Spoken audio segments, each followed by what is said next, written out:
ఈశాన సర్వ విద్యానాం ఈశ్వర సర్వభూతానాం బ్రహ్మాధిపతి బ్రహ్మణోధిపతి బ్రహ్మ. జై వర్షిత్ విఘ్నేశ్వర స్వామికి, జై వర్షిత్ విఘ్నేశ్వర స్వామికి. భగవంతుడి దయ వల్ల శ్రీ వర్షిత్ వినాయక స్వామివారి ఏమండి మీరు కూడా వెళ్ళారండి ఇక్కడ నుంచి మీరు కూడా దండ పెట్టుకోండి ఒకసారి అటువైపు.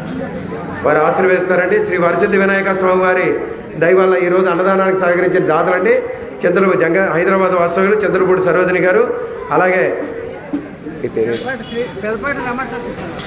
రమా సత్య సతీష్ కుమార్ గారు ఈరోజు అన్నదానానికి సహకరించండి. వీరిని వీరి కుటుంబాన్ని స్వామివారి ఎల్లవేళలా అష్టైశ్వర్యాలతో ఆయుర ఆరోగ్యాలతో కాపాడాలని కోరుకుంటున్నాం. అలాగే వీరు మరిన్ని ఇటువంటి అన్నదానాలు చేసుకోవాలని ఒకసారి స్వామివారి పేరు చెప్పి ఆశీర్వదిద్దామండి. జై వర్షిత్ విఘ్నేశ్వర స్వామికి, జై వర్షిత్ విఘ్నేశ్వర స్వామికి, జై వర్షిత్ విఘ్నేశ్వర స్వామికి. అన్నదాత సుఖీ భవ, అన్నదాత సుఖీ భవ, సుఖీ భవ, సుఖీ భవ, సుఖీ భవ. జై వర్షిత్ విఘ్నేశ్వర స్వామికి, జై వర్షిత్ విఘ్నేశ్వర స్వామికి. స్వామివారి దయ వల్ల మరిన్ని అన్నదానాలు చేసుకునే మహాభాగ్యాన్ని భగవంతుడు వీరికి ప్రసాదించాలని కోరుకుంటూ వీరికి అష్టైశ్వర్యాలు ఆయుర ఆరోగ్యాలు ప్రసాదించాలని కోరుకుంటున్నాం. జై గణేశాయ నమః, జై జై గణేశాయ నమః. శ్రీ వర్షిత్ వినాయక నిస్వార్థ స్వచ్ఛంద సేవా అన్న ప్రసాద కమిటీ.